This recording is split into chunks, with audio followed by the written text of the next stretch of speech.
মানুষগুলো পাগল হয়ে যাবে। কেউ থাকবে তখন টয়লেটে, ইমাজিন কেমন ভাবে আল্লাহ নকশা এঁকেছেন। কেউ থাকবে টয়লেটে, কেউ থাকবে ক্ষেত খামারে, কেউ থাকবে অফিস আদালতে, কেউ থাকবে রান্নাঘরে, কেউ থাকবে মৌজ মাস্তির ভেতরে। ঠিক তখনই কিয়ামত হয়ে যাবে, কেউ পার পাবে না। সবার মুখে একটা চিৎকার, আইনাল মাফার, পালাবো কোথায়? কিয়ামতটা শুধু পৃথিবীর একদিকে অনুষ্ঠিত হবে না, গোটা বিশ্বব্যাপী হবে, তাই না? নাকি বাংলাদেশে কিয়ামত শুরু হইলে সৌদিতে হবে না? হ্যাঁ, আমেরিকাতে হবে না, সুইজারল্যান্ড, ইন্দোনেশিয়া, অস্ট্রেলিয়া, গোটা বিশ্বব্যাপী একসাথে কিয়ামতের ভয়ঙ্কর দৃশ্যের অবতারণা ঘটবে। চিল্লা এখন ঠিক কিনা? মা তার ছেলেরে চিনবে না, দুধের বাচ্চাকে রেখে মা পালাবে। দুধের বাচ্চা, যে বাচ্চা দুধ খায়, ব্রেস্ট ফিডিং বেবি, এই বাচ্চারা রেখে মা কোনো দিকে যায়? ডানে বায়ে কোথাও সরতে চায় না, ব্যথানি পায়, কষ্টনি পায়। এই দুধের বাচ্চাটারে ধাক্কা মেরে মা দিবে দৌড়। তাহলে কি ভয়ঙ্কর ঘটনা সেদিন ঘটবে। 3 মাসের 4 মাসের পেটের ভেতরে অপরিপক্ক বাচ্চা, এখনো পরিপূর্ণ হয় নাই, হাত পা ভালোভাবে গজায় নাই, ছোট্ট একটা গোশতের টুকরা। হসপিটালে এরকম যতগুলো নারী থাকবে, কিয়ামতের ভীতিকর অবস্থা দেখে মুহূর্তের মধ্যে সব অপরিপক্ক বাচ্চাগুলো ডেলিভারি হয়ে যাবে। এক ধাক্কায় 3 মাসের বাচ্চাটার হাত পা গজায় নাই এখনো ঠিক মতো, এক ধাক্কায়, এক ভূকম্পনে, এক কাঁপুনির চোটে পেটের সব বাচ্চাগুলো খালাস হয়ে যাবে, ডাক্তার ছাড়া, ইনজেকশন ছাড়া। আল্লাহ বললেন সেদিনটার নাম হলো আল কারিআহ। মাল ওয়া মা আদরাকা মাল ইয়াউমা ইয়াকুনুন নাসু কাল ফারাশিল মাবথুস, মানুষগুলো নিক্ষিপ্ত হবে। ওয়া তাকুনুল জিবালু কাল আহিনিল মানফুশ, পাহাড়গুলো তুলার মতো ধ্বনিত হতে থাকবে। এখন উপরের দিকে তাকালে কি সুন্দর নীল আকাশ দেখা যায়, সেদিনে আকাশও থাকবে না। ইয়াউমিন নাতবিস সামাআ কা তায়্যি সিজিল্লিল কুতুব, কাগজের পৃষ্ঠা যেমনি তোমরা ভাঙো, কাগজ যেমনি হাতের মুঠোয় নিয়ে তোমরা গুটিয়ে ফেলো, সেদিন এই বিশাল 7 আকাশটারও হাতের মুঠোয় নিয়ে গুটিয়ে ফেলবে কে? কুতুব। Can you imagine? আপনি কি কল্পনা করতে পারেন এই দৃশ্যপট যখন ঘটবে গোটা বিশ্বব্যাপী কি মেসাকার হবে? স্যাটেলাইট চ্যানেলগুলো ভেঙে দুমড়ে মুচড়ে পড়বে, পৃথিবীর যত বড় বড় টাওয়ার গুলো আছে ভেঙে আবাসিক এলাকার উপর পড়বে, পাহাড়গুলো ভেঙে খান খান সাগরের পানির ভেতরে দাউ দাউ করে আগুন জ্বলবে। বুর্জ আল খলিফা, পৃথিবীর সবচেয়ে উঁচু টাওয়ার, ওইটার তো কিছু হবে না ওই দিন। কি হবে? ভেঙে যাইব, ভেঙে খান খান হয়ে যাবে, ভেঙে টুকরা টুকরা হয়ে যাবে। এবার আমি যখন হজে গিয়েছিলাম, জেদ্দা এয়ারপোর্টে নেমে মাক্কা যাচ্ছি প্রথমে উমরার জন্য, তখন বাঁ দিকে অনেক দূরে দেখতে পেলাম কিংডম টাওয়ার। এটার কাজ চলতেছে, আগামী বছর, এই বছর অথবা আগামী বছর এটার খুলে দিবে। এটা বুর্জ আল খলিফা থেকে আরো উঁচু। বুর্জ আল খলিফা 818 মিটার উঁচু, আর এই কিংডম টাওয়ার 1000 মিটার উঁচু, মানে 1 কিলোমিটার উঁচু। কিয়ামতের ওই ঝাঁকুনি আর ভূমিকম্পের সময় এগুলো টিকবে একটাও? আরো যে টাওয়ার গুলো আছে, Shanghai tower, Taipei 101, Petronas twin tower, বাংলাদেশের 40, 50, 60 তলাগুলা টিকবে? আমাদের কুমিল্লা শহর তো এখন টাওয়ারের শহর হয়ে গেছে। একটা বড় ছাদের উপর থেকে কুমিল্লা শহরের দিকে তাকালে এটা কি কুমিল্লা না উত্তরা বুঝাই যায় না। এই টাওয়ার গুলো একটাও টিকবে? আওয়াজ করে বলেন টিকবে? সে কথাই আল্লাহ বললেন আল কারিআতু মাল কারিআতু ওয়া মা আদরাকা মাল কারিআ ইয়াউমা ইয়াকুনুন নাসু কাল ফারাশিল মাবথুস ওয়া তাকুনুল জিবালু কাল আহিনিল মানফুশ। কি দৃশ্য আল্লাহ আঁকলেন! প্রথমে একটা সাইরেন দেয়া হবে, দেয়ার সাথে সাথে ভেঙে চুরে সব সারখার, মানুষগুলো পাগলের মতো দৌড়াবে। ওমা হুম বিসুকারা ওয়ালাকিন্না আযাবাল্লাহি শাদীদ। মানুষগুলোর দৌড়াদৌড়ি দেখলে মনে হবে যে মাতালের মতো দৌড়াচ্ছে, রেড ওয়াইন খেয়ে, হুইস্কি খেয়ে, মদ খেয়ে পাগলের মতো দৌড়াচ্ছে। আসলে মদ খায় নাই, হুইস্কিও খায় নাই। সেদিন আল্লাহর আযাব এত ভয়ঙ্কর হবে, মানুষগুলো সব হয়রান হয়ে যাবে, মানুষগুলো পাগলের মতো দৌড়াবে। সাগরের পানিতে দাউ দাউ করে আগুন, স্যাটেলাইট ভেঙে খান খান, বিল্ডিং গুলো ভেঙে ভেঙে পড়ছে, পাহাড়গুলো ধ্বনিত হচ্ছে, গোটা বিশ্বব্যাপী বিকট আওয়াজ। পৃথিবীর যখন ঠিক এইরকম অবস্থা, আল্লাহ তাআলা ইসরাফিলকে বলবে, ইসরাফিল, 3টা ফুৎকার দেওয়ার জন্য তোকে তৈরি করেছি, এবার দ্বিতীয় ফুৎকারটা দে। তাকে ফুৎকার দিতে হবে মোট কয়টা? আরো জোরে বলেন। সে কেবল একটা দিয়েছে, এবার দ্বিতীয় ফুৎকার দিবে। দ্বিতীয় ফুৎকার যখন সে দিবে, মুহূর্তের মধ্যে পৃথিবীর মধ্যে যত মানুষ আছে সবগুলো মরতে শুরু করবে। একটার পর একটা মালাকুল মাউত রুহু কবজ করতে শুরু করবে। মরবেন না শুধু একজন, চিল্লায় বলেন তিনি কে? কুল্লু মান আলাইহা ফানি ওয়া ইয়াবকা ওয়াজহু রাব্বিকা যুল জালালি ওয়াল ইকরাম ফাবিআইয়ি আলাই রাব্বিকুমা তুকাযযিবান। পৃথিবীর মধ্যে যা যা তোমরা দেখো সব হয়ে যাবে ফান। সব কি? ফান। আমরা বলি না ফানা ফানা, বলি ফানা ফানা, কিছু থাকবে না, থাকবে একজন, চিল্লায় বলেন তিনি কে? এজন্য সব সময় আল্লাহর কাছে কামনা করবেন, আল্লাহ তুমি ঈমানের মরণ দাও। পড়ে না আমিন? ও আল্লাহ তুমি আমাদেরকে শাহাদাতের মরণ দাও। পড়ে না আমিন?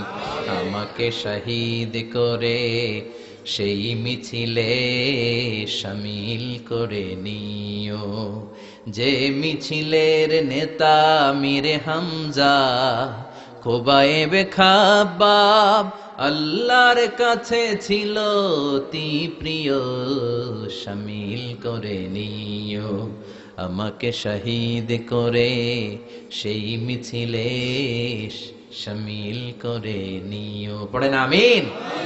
বিশ্বনবী বলেন, শাহাদাতের তামান্না নিয়ে যদি, অন্তরে শাহাদাতের ইচ্ছা নিয়ে যদি, শাহাদাতের তামান্না নিয়ে যদি কেউ বিছানার মধ্যে ডায়রিয়া রোগে আক্রান্ত হয়েও মারা যায়, হার্ট অ্যাটাক করেও মারা যায়, স্ট্রোক করেও যদি মারা যায়, কিন্তু অন্তরে যদি শাহাদাতের তামান্না থাকে, কিয়ামতের ময়দানে শহীদদের সাথে তারে দাঁড় করাবে কে? ঈমানের পথে অবিচল থেকে আমার মরণ যেন হয়। পড়েন আমিন? আমার সাথে সাথে বলেন, ঈমানের পথে অবিচল থেকে আমার মরণ যেন হয়, তোমারই কাছে মিনতি আমার, তোমারই কাছে মিনতি আমার, মহামহিম দয়াময়, ঈমানের পথে অবিচল থেকে আমার মরণ যেন হয়। পড়েন আমিন? ঈমানের মৃত্যু এক, আল্লাহ ছাড়া কেউ দিতে পারে না। শাহাদাতের মৃত্যু আল্লাহ ছাড়া কেউ দিতে পারে না। এজন্য আখের যদি ভালো হয়, সব ভালো তার, শেষ ভালো যার। বিশ্বনবী দোয়া করতেন, আল্লাহুম্মা রযুকনা হুসনাল খাওয়াতিম, আল্লাহুম্মা রযুকনা হুসনাল খাওয়াতিম। প্রতিদিন সব সময় নামাজের পরে পড়বেন, আল্লাহুম্মা রযুকনা হুসনাল খাওয়াতিম, আল্লাহুম্মা রযুকনা হুসনাল খাওয়াতিম। আল্লাহ আমাদের শেষটাকে ভালো করো, আমাদের শেষটাকে তুমি ঈমানের উপর করো। পড়েন আমিন? অনেক আল্লাহওয়ালা নামাজি শেষ জীবনে মুরতাদ হয়ে যায়, নাস্তিক হয়ে যায়, আছে না নাই? মুফাসসির ইসলামের নাম শুনছেন? অনেক ইসলামের বয়ান দিত লোকটা শুরু থেকে আমি তাকে চিনতাম। অনেক ইসলামের বয়ান করতো, ইসলামের পক্ষে এসে অনলাইনে কথা বলতো। আস্তে আস্তে আস্তে আস্তে নাস্তিক হয়ে গেছে। এজন্য বিশ্বনবী বলতেন, আল্লাহুম্মা রযুকনা হুসনাল খাওয়াতিম, আল্লাহ শেষটা আমার ভালো করো, আমার শেষটা যেন কালিমাতুত তাইয়্যিবা লা ইলাহা ইল্লাল্লাহর উপর হয়, আমার শেষটা যেন ঈমানের উপর হয়। পড়েন আমিন? এক সাহাবা জিহাদের ময়দানে, বুখারীর বর্ণনা, যুদ্ধের ময়দানে সে সামনে যাই পাচ্ছে, লা তাজিদু শাযযা ওয়ালা ফাযযা ইল্লা ইয়াকতুলু বিসাইফি, বিশাল তলোয়ার নিয়ে আল্লাহু আকবার বলে বলে কাফের আর মুশরিকের বাচ্চাগুলোরে কচুকাটা করছে। সাহাবীরা দেখে পেছন থেকে বাহাবা দেয়, নবীর কাছে এসে খুশ খবর দেয়, ও নবী দেখেন আপনার সাহাবী দিন কায়েমের আন্দোলনে কালিমার পতাকাটারে জমিনের বুকে পতপত করে উড়ানোর জন্য কেমন করে যুদ্ধের ময়দানে, জিহাদের ময়দানে কাফের আর মুশরিকদেরকে কচুকাটা করছে। নবী দেখেন আজকে জিহাদের ময়দানে যুদ্ধের সব সওয়াব আল্লাহ এই সাহাবীরই দিয়ে দিবে। বিশ্বনবী বললেন, হুয়া ফিন্নার, সে জাহান্নামে যাবে।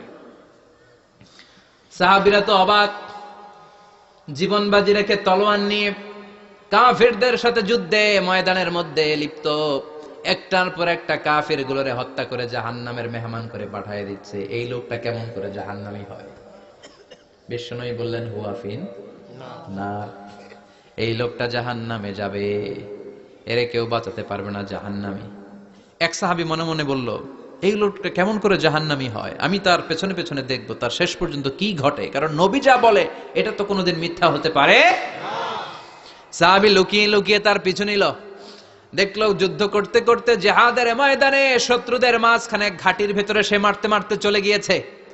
মারতে মারতে কাফেরদের মাঝখানে এমন জায়গায় চলে গিয়েছে, চারদিক থেকে কাফেররা তাকে ঘেরাও দিয়ে ফেলেছে। এবার আর সে পারে না। দীর্ঘ সময় যুদ্ধ করতে করতে এবার ক্লান্ত শ্রান্ত, এবার নিজেও মারে আবার মাইরও খায়, মারে আবার মাইরও খায়। খেতে খেতে হঠাৎ এক কাফেরের তলোয়ারের আঘাতে তার ডান হাত নাই, এক কোপে ডান হাতটা জমিনে পড়ে গিয়েছে, ফিনকে দিয়ে রক্ত, ব্লিডিং হতে হতে, রক্তপাত হতে হতে সাহাবী নিস্তেজ, আর পারে না, আর সহ্য করতে পারে না। শাহাদাতের জন্য অল্প একটু দেরি, এই অল্প একটু দেরি সাহাবীর আর সহ্য হয় নাই। ওই সাহাবী নিজের তলোয়ারটা জমিনের মধ্যে গেড়ে তলোয়ারের উপরে ঝাঁপিয়ে পড়েছে। তলোয়ারের এক মাথা পেটের এইখান দিয়ে ঢুকে পিঠের ওই পাশ দিয়ে বের হয়েছে। যে সাহাবী পেছন থেকে ফলো করেছে সে বলে আশহাদু আন্না মুহাম্মাদ রাসূলুল্লাহ, আল্লাহু আকবার।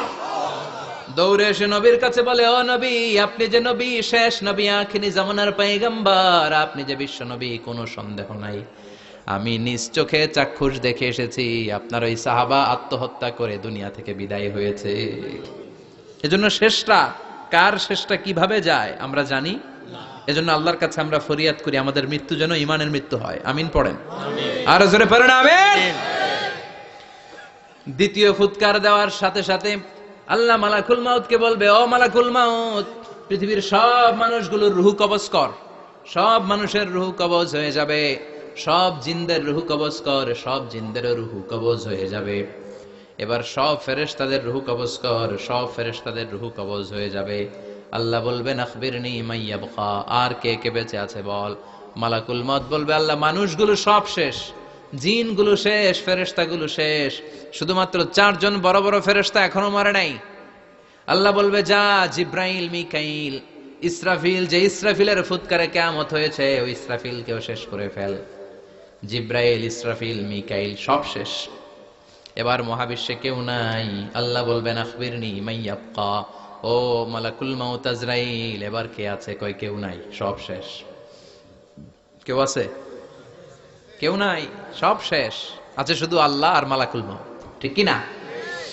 আল্লাহ বলবে আখবিরনি মাইয়াবকা, ও মালাকুল মাউত আমারে বল কে আছে? কয় আমি আছি। কয় তুই মর। আমি আছি, আমি। আল্লাহ বলবে তাহলে এবার তুই মর।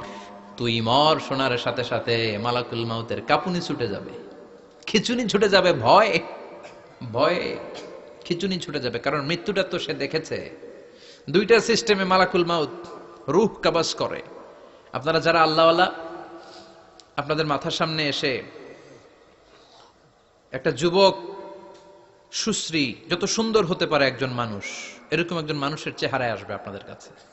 এসে সুগন্ধি পারফিউম মাখা সাদা ধবধবে কাপড় পরে এসে আপনার শিওরে বসবে।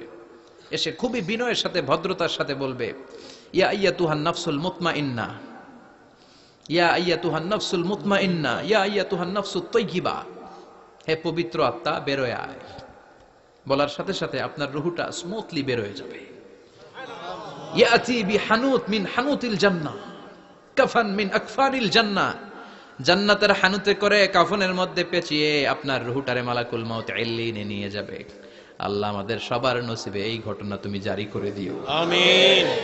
আর যারা ইসলাম মানে নাই, কোরআন মানে নাই, বিশ্ব নবীরা মানে নাই, তাদের সামনে কুৎসিত আকৃতির একটা ভয়ঙ্কর চেহারা নিয়ে আসবে। বিআকবাহি মা ইয়াকুন, হাদিসে এসেছে, যত খারাপ হতে পারে একজন মানুষের চেহারা, যত দুর্গন্ধযুক্ত হতে পারে একজন মানুষের দেহ, বিদঘুটে ভয়ঙ্কর রাক্ষসে এক চেহারা নিয়ে আসবে। মুমিনের সামনে এসে যেমনি ভদ্রভাবে বসে যায়, সে এরকম আসবে না, সে ত্রাস সৃষ্টি করবে। ডাকাত যখন আপনার অ্যাটাক করে এমন ত্রাস সৃষ্টি করবে, কোপ মেরে আঘাত করে আপনি ভয়ে সব দিয়ে দিবেন। ওনারা দেখলে আপনার পিলে চমকে যাবে। ভয়ঙ্কর দুর্গন্ধযুক্ত কালো একটা ড্রেস পরে আপনার সামনে এসে এমন ত্রাস সৃষ্টি করে বসবে, ওইটা দেখলে অবস্থা খারাপ। চিৎকার দিয়ে ধমকাবে আর বলবে, ইয়া আইয়াতুহান নাফসুল খাবিসা, হে পাপাত্তা বেরোয় আয় ইলা গাদাবিল্লাহ, আল্লাহর ক্ষোভ, আল্লাহর রাগের দিকে তুই বের হয়ে আয়। মুমিনের আত্মাটা যেমনি স্মুথলি বের হয়ে এসেছে, কাফেরের আত্মাটা বলার সাথে সাথে বেরোতে চাইবে না। আত্মাটা একবার ডানে দৌড়, একবার বায়ে দৌড়, একবার সামনে দৌড়, আর একবার পিছনে দৌড়। এবার মালাকুল মাউত আরো হিংস্র হয়ে যাবে, পা থেকে টান মেরে সারা দেহ থেকে খিচুনি দিয়ে পুরো দেহটারে চাপতে চাপতে জীবিত একটা ছাগলের চামড়া জীবিত অবস্থায় তার দেহ থেকে উল্টো দিকে টেনে টেনে বের করলে যেমন কষ্ট হয়, একজন কাফেরের রুহু দেহ থেকে টেনে হিচড়ে মালাকুল মাউত বের করে ফেলবে। এজন্য আল্লাহর কাছে আমরা চাই, ঈমানের পথে অবিচল থেকে আমার মরণ যেন হয়। প্রতিদিন পড়বেন এটা দোয়া। ঈমানের পথে থেকে যেন আমাদের মৃত্যু হয়, পড়েন আমিন। মালাকুল মাউত এই দৃশ্যগুলো নিজেই ঘটিয়েছে, তার জানা আছে মৃত্যুর কত কষ্ট। আল্লাহ বলবেন মর, বলার সাথে সাথে কাঁপুনি ছুটে যাবে। আল্লাহ বলবেন কেঁপে লাভ নাই, মর, মরতে হবেই, কারণ কুল্লু নাফসিন, everyone has to take the taste of death. সবাইকে মৃত্যু নিতে হবে, গ্রহণ করতে হবে স্বাদ। The most certain thing in our life is death, but the most uncertain thing in our life is the time of death. আমাদের জীবনের সবচাইতে সুনিশ্চিত বিষয় হচ্ছে যে আমরা মরবো, এটা আমরা সবাই জানি না, কিন্তু সবচাইতে অনিশ্চিত বিষয় হচ্ছে যে আমরা কখন মরবো, এটা আমরা কেউ জানি না। জানি মালাকুল মাউত কাঁপতে থাকবে। আল্লাহ বলবেন জান্নাত এবং জাহান্নামের মাঝ বরাবর একটা জায়গা আছে, আল আরাফ, ওইখানে দাঁড়া। ওইখানে দাঁড়িয়ে মালাকুল মাউত বিকট একটা চিৎকার দিয়ে সারা পৃথিবীর মানুষগুলো, ফেরেশতাগুলো যেমনি দুনিয়া থেকে বিদায় হয়েছে, মালাকুল মাউত তখন বিদায় হয়ে যাবে। সেদিন বিকট একটা চিৎকার মেরে তিনি বিদায় হবেন। বিশ্বনবী বলেন মালাকুল মাউতের মরণের সময় সেই চিৎকারটা ওই দিন এত ভয়ঙ্কর হবে, দুনিয়াতে যদি তখন মানুষ থাকতো, কিয়ামত ঘটানোর জন্য আলাদা করে ইসরাফিলের সিংগায় ফুৎকার দেওয়ার আর দরকার হতো না। মালাকুল মাউতের মরণের কষ্টের ওই চিৎকারের আওয়াজ শুনলে মানুষগুলো সব কানের পর্দা ফেটে জমিনের মধ্যে তখনই লাশ হয়ে পড়ে যেত। মালাকুল মাউত এখন আর নাই, ডানে বায়ে সামনে পেছনে কেউ নাই, একজন ছাড়া, তিনি কে? আল্লাহ তখন বলবেন ইয়া আরদু আইনা নাহারুকে, পৃথিবী তোর নদীগুলো কই, বিল্ডিং গুলো কই, রাজা বাদশা গুলো কই, পৃথিবীর নাজ নেয়ামত কই, ভোগের দুনিয়া আজকে কোথায়, অহংকার দাপট আর ক্ষমতার বড়াই আজকে কোথায়? লিমানিল মুলকুল ইয়াউম, who belongs the kingdom today, আজকে ক্ষমতা কার? চিল্লায় বলেন তো, সেদিন ক্ষমতা হবে কার? আল্লাহ। লিমানিল মুলকুল ইয়াউমা লিল্লাহিল ওয়াহিদিল কাহ্হার, ক্ষমতা সেদিন কারো নয়, ক্ষমতার মালিক একজন, তিনি কে? সব ক্ষমতার মালিক আল্লাহ, কেউ নাই, সব মরে গেছে। এভাবে যে কত হাজার কোটি বছর আল্লাহ একা থাকবেন এটা আল্লাহ জানেন, আমরা কেউ জানি? ইসরাফিলকে আল্লাহ বানিয়েছিলেন সিংহায় 3টা ফুৎকার দেওয়ার জন্য, চিৎকার করে বলতে হবে কয়টা? দিছে কয়টা? বাকি আছে কয়টা? এবার রব্বুল আলামিন ইসরাফিলকে জীবিত করবেন, জীবিত করে বলবেন তাড়াতাড়ি 3য় ফুৎকার দিয়ে তোর ডিউটি শেষ কর। সুবহানাল্লাহ পড়েন। ইসরাফিল এবার 3য় ফুৎকার দিবে। 3য় ফুৎকার দেওয়ার সাথে সাথেই পৃথিবীর বিভিন্ন প্রান্ত থেকে, মহাবিশ্বের বিভিন্ন প্রান্ত থেকে মানুষের জিনগুলো দাঁড়াতে শুরু করবে। বিমান দুর্ঘটনায় যারা মারা গিয়েছে, ছাই হয়েছে, ছাই থেকে উঠে দাঁড়াবে। তিমি মাছের খাবার হয়ে সাগরের মধ্যে মিশে গিয়েছিল, সাগর থেকে দাঁড়াতে শুরু করবে। পাহাড়ের মধ্যে যারা মারা গিয়েছে, পাহাড় থেকে উঠবে। হিন্দুদের শ্মশানের মধ্যে যেখানে লাশ পোড়ানো হতো, ওখান থেকে দাঁড়াবে। মানুষগুলো কবর থেকে উঠবে, যে যেখানে মারা গিয়েছে সেখান থেকে দাঁড়াবে। মিনহা খালাকনাকুম ওয়া ফিহা নুঈদুকুম ওয়া মিনহা নুখরিজুকুম তারাতান উখরা, মাটি থেকে বানালাম, মাটির কবরে পাঠালাম, আবার মাটির কবর থেকে দাঁড় করায় দিবে কে? মানুষগুলো দাঁড়াবে। মুমিন বান্দারা চোখ কচলাতে কচলাতে বলবে মান বাআসানা মিন মারকাদিনা, قالوا من بعثنا من مرقدنا هذا ما وعد الرحمن وصدق المرسلون। মুমিন বান্দারা চোখ ডলতে ডলতে বলবে ঘুম ভাঙালো কে? ঘুম ভাঙালো মরার কুকিলে, ঘুম ভাঙাইয়া গেল রে হে মরার কুকিলে, কয় না? এটা মরা কুকিল আবার ঘুম ভাঙায়, ব্যাটারি দিছে মানে এটার ভিতরে। আমার ঘুম ভাঙালো কে? মুমিনরা, আপনারা। দেদারসে আনন্দের ঘুম দিবেন সেদিন কবরে। তিনটা প্রশ্ন আপনারে করা হবে। মার রব্বুক, তোর রবের নাম কি? তোমার ধর্মের নাম কি? এই লোকটারে চিনো নাকি? ওনার নাম কি? এবার বলবে তিনটা প্রশ্নের উত্তর কোত্থেকে শিখলা? কও কোত্থেকে শিখছেন? বলতে হবে কোরআন থেকে শিখেছি। চারটার উত্তর যখন করতে পারবেন, ইফসাহু লাহু কবরুহু ৭০ যিরাআন, কবরটারে ৭০ হাত লম্বা করে দেয়া হবে।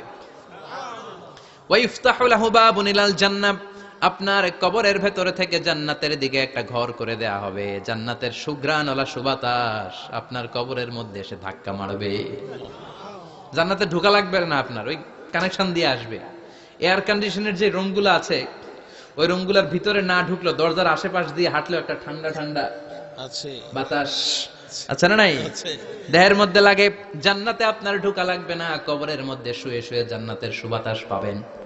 এবার বলবে ফায়ুলবাসু লিবাসু আহলিল জান্নাহ, জান্নাত থেকে আনা 2টা জান্নাতি সেট পোশাক আপনারে পরিয়ে দেয়া হবে। আল্লাহু আকবার। এবার আপনারে বলা হবে আহলান ওয়া সাহলান, কংগ্রেচুলেশন, খোশ আমদেদ, তোমার জন্য কংগ্রেচুলেশন, সুস্বাগতম। তিনটার পরে চতুর্থ প্রশ্নের উত্তরও পেরেছো। জান্নাতের পোশাক তোমারে পরিয়ে দিলাম, আর কোনো কাজ নাই, এবারের মতো খেলা শেষ, এবার ঘুমাও। কি করো? কথা বলেন। ঘুমাও। নাম কানাউমিল আরুস, বাসর রাতে বর যেমনি কনেকে নিয়ে শান্তির ঘুম দেয়, এরকম ঘুম দাও।